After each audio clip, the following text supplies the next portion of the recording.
Mesdames et messieurs de la presse,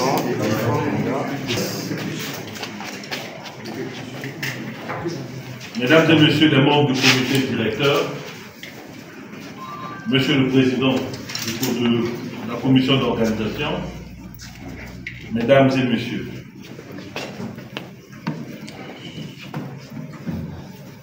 la conférence de presse de ce matin se veut être un moment d'échange entre Ponaïko, localité d'association initiative du projet, et les chevaliers de la plume et du micro que vous êtes, pour vous donner le maximum possible d'informations sur l'organisation du dialogue intergénérationnel décentralisé. Mesdames et messieurs, le dialogue intergénérationnel est une initiative des Nations Unies qui consiste à organiser des échanges interactifs dans le but de permettre le partage d'expériences. Comme vous le constatez, le dialogue intergénérationnel n'est pas une invention congolaise, mais une initiative qui s'organise partout à travers le monde. En plus du Congo, le premier dialogue intergénérationnel a été organisé en 2015 par le ministre de l'époque, de la jeunesse de l'époque, Anatole Kouléné Makosso, aujourd'hui Premier ministre chef du gouvernement, en collaboration avec le Conseil national de la jeunesse, dirigé par aujourd'hui l'honorable Ivan Gambili. Et pour les besoins de l'histoire, nous étions évidemment des nombreux à participer à ce dialogue interactif qui a été organisé. Et comme je dis toujours pour les besoins d'histoire, la majorité des jeunes que vous connaissez aujourd'hui de la classe politique étaient à ce dialogue interactif. Je ne voudrais pas citer la ministre Lukanga, le ministre Moton, M. Francky Louimba et beaucoup de jeunes que vous voyez aujourd'hui. Nous étions évidemment en ce temps-là un peu plus jeunes, mais nous avons participé à ce dialogue interactif en tant que participants.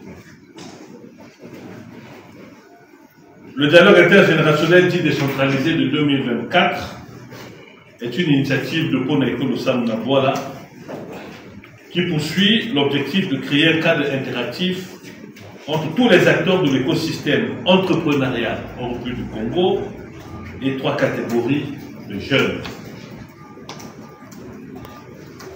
Ceux qui ont des idées pour monter des projets, première catégorie de jeunes. Ceux qui ont des projets et qui sont en quête d'un accompagnement, deuxième catégorie de jeunes. Ceux qui sont déjà dans l'entrepreneuriat et qui ont besoin de bénéficier de l'expérience des modèles de réussite.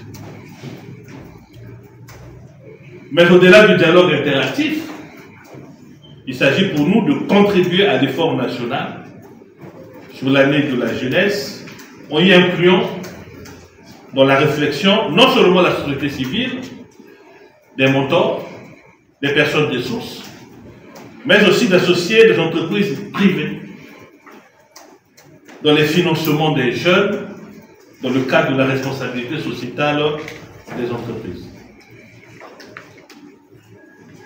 La première phase, dite expérimentale, se fera dans 3 départements, notamment Brazzaville avec le lancement, le département de la Bouenza et le département des Plateaux. Ensuite, nous travaillons déjà avec les partenaires publics et privés pour une levée de fonds pour associer toutes les entreprises installées en République du Congo afin de participer à l'effort national de l'année de la jeunesse décrétée par le président de la République en finançant des projets des jeunes. Nous voulons ici préciser que la levée de fonds qui se fera sera au profit d'une structure publique que nous développerons au moment opportun, qui sera chargée de former, d'incuber les projets des jeunes qui seront retenus d'ici à l'horizon 2026. 2 ans étant, évidemment, la durée minimum d'accompagnement d'un projet entrepreneurial. Mesdames et messieurs,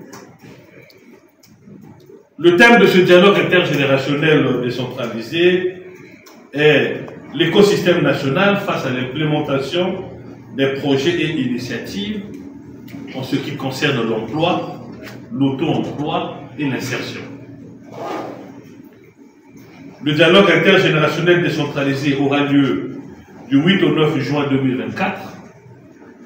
À ce stade des inscriptions en ligne, il rassemblera plus de 1000 personnes de plusieurs générations.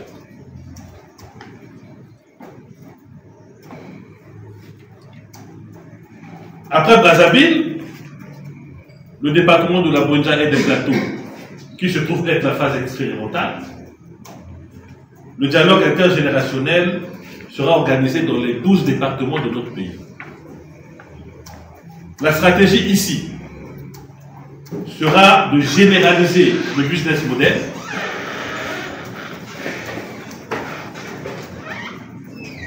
en y incluant évidemment les autorités locales, les élus locaux, dans la mise en œuvre et le suivi de chaque projet qui sera développé dans les districts. Mesdames et messieurs, comme vous l'avez compris, dans ce grand projet de dialogue intergénérationnel décentralisé, Ponaïko n'a eu que l'idée. Mais les problématiques de la jeunesse nécessitent à ce stade une mobilisation générale. L'année de la jeunesse ne pourrait être réduite à un problème de gouvernement.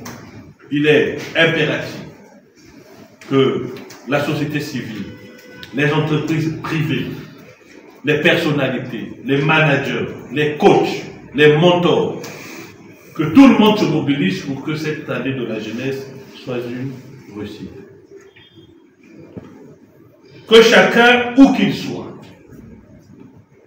quoi qu'il entreprenne, doit se sentir concerné.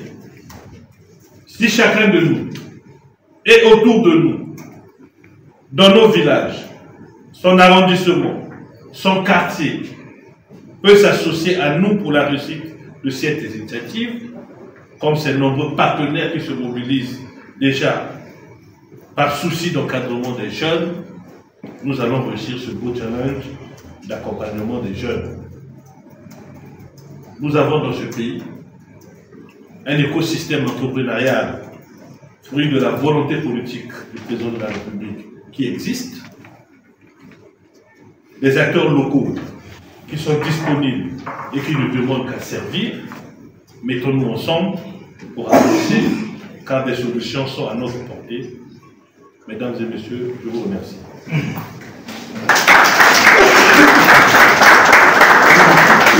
J'aimerais savoir qu'est-ce qui a motivé la tenue de ce dialogue intergénérationnel. Et la deuxième, à quoi ressemblent vos attentes à l'issue de ce dialogue? Monsieur le coordinateur général, merci pour l'invitation intergénérationnelle, décentralisée surtout. Je pense que c'est un événement majeur, c'est inévitable. Je vois l'ampleur de l'événement.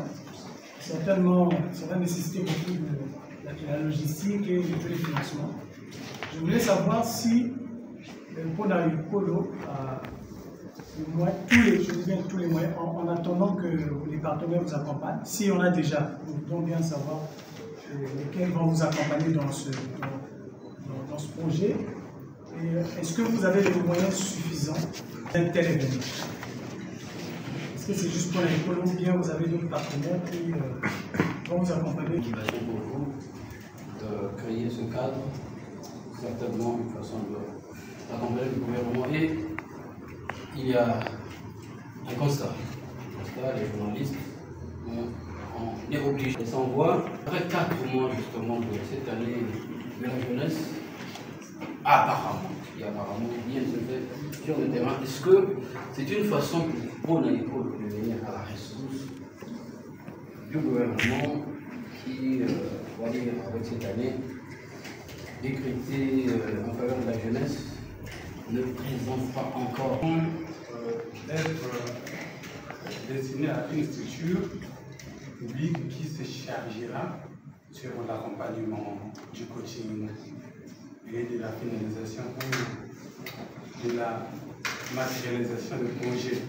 À quoi fait-il allusion quand on sait qu'au pays, la confiance entre les citoyens, notamment les jeunes et les institutions publiques chargées de les accompagner a été rompue avec tous les scandales qu'on connaît, FIGA, Fonds de soutien à l'agriculture, j'en passe. À quoi faites-vous allusion?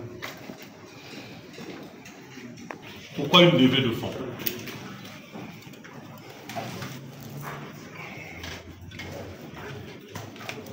Nous sommes l'un des rares pays qui pense résoudre une grande problématique comme le financement des projets des jeunes qu'avec le budget du gouvernement. Ce qui est incongru, ce qui est étonnant, nulle part ailleurs cela ne se fait. Aujourd'hui,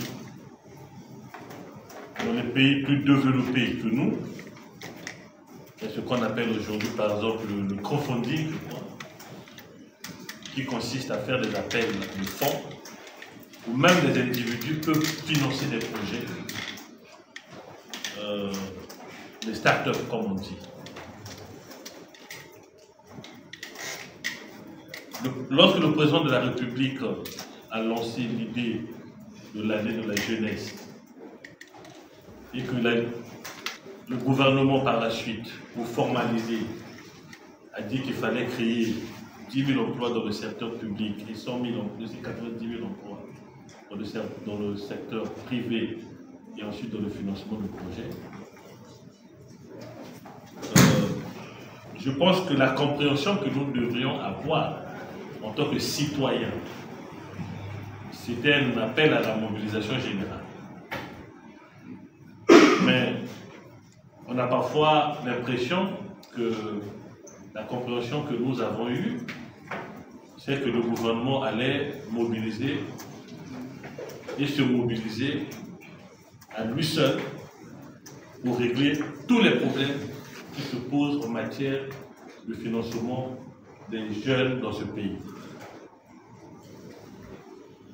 C'est pour cela que nous, en tant que structure, qui apportons notre pierre à l'édifice dans la réflexion, nous disons qu'il est important, mais c'est même dans le contrat d'établissement de beaucoup de structures privées, que dans le cadre de la responsabilité sociétale des entreprises, il y a toujours un budget qui doit être alloué pour ce genre d'opération. Il est incongru de constater que plus de 4 mois que le président a annoncé l'année de la jeunesse, que nous n'ayons pas vu des grandes sociétés de ce pays comme Total, enfin, comme MTN, comme RTL, comme toutes les autres grandes sociétés qui existent. Aucune des sociétés ne s'est levée pour dire que, en tant que société établie au Congo, nous mettons 2 milliards à la disposition des jeunes. Ce n'est pas normal. Donc, du coup, Pona Ekolo, dans la réflexion, intègre le fait que nous devons interpeller sa société pour que l'année de la jeunesse ne se limite pas à attendre ce que le gouvernement va mettre. Non, nous devons aujourd'hui faire que ces sociétés établies au République du Congo doivent pouvoir se mobiliser pour que nous puissions arriver à mobiliser les fonds pour soutenir les projets des jeunes. D'autant plus qu'ils ont intérêt à ce que nous finançons les jeunes. Parce que, M. Dimi, si aujourd'hui, M. Monteau donnera les chiffres tout à l'heure, dans ce pays où plus de 67% des populations est jeune et que le chômage est à des chiffres que nous connaissons, si demain ces jeunes, face au chômage, se mettent à casser, mais nous perdrons tous nos instruments de travail. Aucune société privée installée au Congo dirait que parce que je m'appelle société X, je vais échapper à la casse demain. Donc du coup, la problématique des jeunes doit être au centre des priorités et chacun doit pouvoir se mobiliser pour mettre les moyens pour que nous puissions résoudre la question de la problématique de l'emploi des jeunes. La levée de fonds, oui, encore, M. Dimi, c'est que nous ne sommes qu'une association, nous n'avons pas vocation à gérer, à financer des projets, dans le sens où nous avons aujourd'hui, comme nous l'avons dit, des structures publiques pour ça. Vous savez, ce pays est le Congo est un cas à étudier. Depuis 1997, à chaque fois que le chef de l'État à chaque fois que nous avons eu un problème, le président de la République a mis en place des structures pour résoudre le problème. Je prends quatre cas de figure. Après les événements tragiques de 1997, nous avons eu le phénomène des ex-combattants. Le chef d'État a créé le Haut Commissariat à la réinsertion des ex-combattants. Ça veut dire qu'il y a un problème, résolvons le problème. Ensuite, on a eu le problème, aujourd'hui que nous appelons des bébés noirs, mais je pense que dans les années 2001, 2002, 98, il n'y avait pas encore des bébés noirs au sens où nous les appelons aujourd'hui. On avait déjà mis dans l'époque le Haut Commissariat à l'instruction civique et à l'éducation morale. Nous sommes déjà dans les années 98. La structure existe déjà depuis. Ensuite, il suffit pour nous de voir la constitution du gouvernement. Vous allez vous rendre compte que nous avons près de 6 à 7 ministères chargés de régler à chaque étape les problèmes des jeunes. Qu'ils soient à l'école primaire, au collège, au lycée, à l'université, l'enseignement technique, qu'ils soient jeunes, qu'ils soient sportifs, qu'ils soient... À chaque fois, il y a eu cette volonté-là de créer une structure pour résoudre la problématique des jeunes. On peut aller encore plus loin, maintenant que nous parlons de l'écosystème national. Rien qu'en ce qui concerne le domaine de l'entrepreneuriat des jeunes, vous avez dans ce pays aujourd'hui plus de 5 structures qui ont été créées justement pour préparer les jeunes congolais à être demain des entrepreneurs, à se faire incuber. On a créé justement ces structures-là pour accompagner ces jeunes-là. Vous citez tout à l'heure le FIGA, la DPME, le FODEA, la CPCE, la CPE, et toutes ces structures-là, l'écosystème existe. Donc nous, en tant que structure associative, quand nous avons eu l'idée d'organiser le dialogue intergénérationnel décentralisé, nous nous sommes dit deux choses. Nous allons contribuer par la réflexion, mais il est important que nous puissions nous faire accompagner par des structures techniques qui ont été créées par le chef de l'État. Et aujourd'hui, M. Dimi, c'est aussi une question qui a été posée. Quelles sont les structures avec lesquelles vous travaillez? Nous en avons plusieurs, mais ce n'est pas encore le moment de les dévoiler. Je crois que la campagne de communication officielle va être lancée dans quelques jours, mais vous verrez à travers les supports qui seront affichés tous les partenaires à ce dialogue intergénérationnel décentralisé.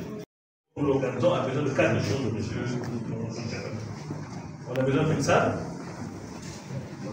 La salle la plus chère pour nous pour terminer le temps. Voilà. On a besoin des panélistes. Dans le cas d'espèces, aucun panéliste ne sera payé. Ils sont tous volontaires pour venir partager leur expérience. On a des jeunes qui s'inscrivent gratuitement. Donc du coup, et puis on a des médias pour couvrir les événements.